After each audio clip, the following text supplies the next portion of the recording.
गरीब किसान की कहानी। किसी गांव में एक किसान रहता था। इस संसार में वह बहुत ही गरीब था।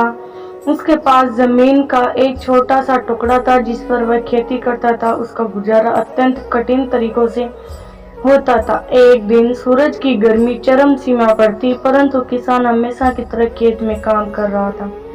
पसीने में लथपथ किसान बुआई के लिए खेत जोत रहा था। इसी बीच खेत में खुदाई करते समय जमीन से एक बड़ा सा लकड़ी का बक्सा मिला। किसान ने सावधानी से बक्से को निकाला।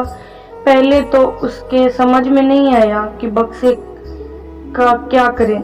आखिर उसने बक्से को खेत के बाहर रख दिया। उसे साफ करके जो रोटियां वह घर से लाया था वह बक्से पर रख दी और अपने काम में जुट गया।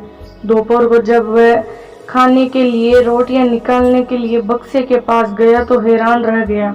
उसमें रोटियां ही रोटियां भरी हुई थी। तब किसान को पता चला कि वह जादुई बक्सा था। उसमें जो भी चीजें डालो 80 गुना होकर बाहर आती है। जैसे एक मूंगफली का दाना डाला तो तुरंत उसमें से 80 दाने निकल पड़ते।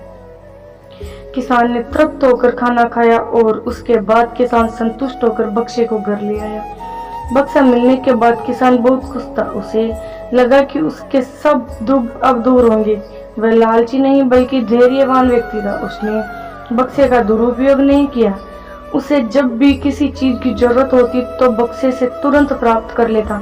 समय गुजरने के साथ साथ उसके बक्से के बारे में गांव के जमींदार को पता लगा। जमींदार बेहद लालची था और उसे लगा कि ऐसी ही जादुई चीज पर जो उसका अधिकार होना चाहिए। उसके आदेश पर जमींदार के लट्ठे किसान को पकड़कर ले आए।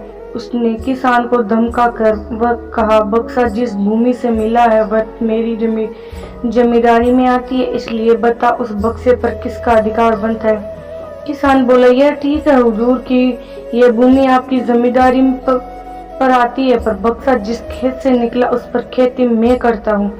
अंतर इस बक्से पर मेरा अधिकार बनता है। किसान गिड़गिड़ाया, लेकिन जमींदार ने बहुत धमकाया। बक्सा पाकर जमींदार बहुत खुश हुआ, मगर किसान का रो रो कर बुरा हाल हुआ। जमींदार की अब चांदी हो गई।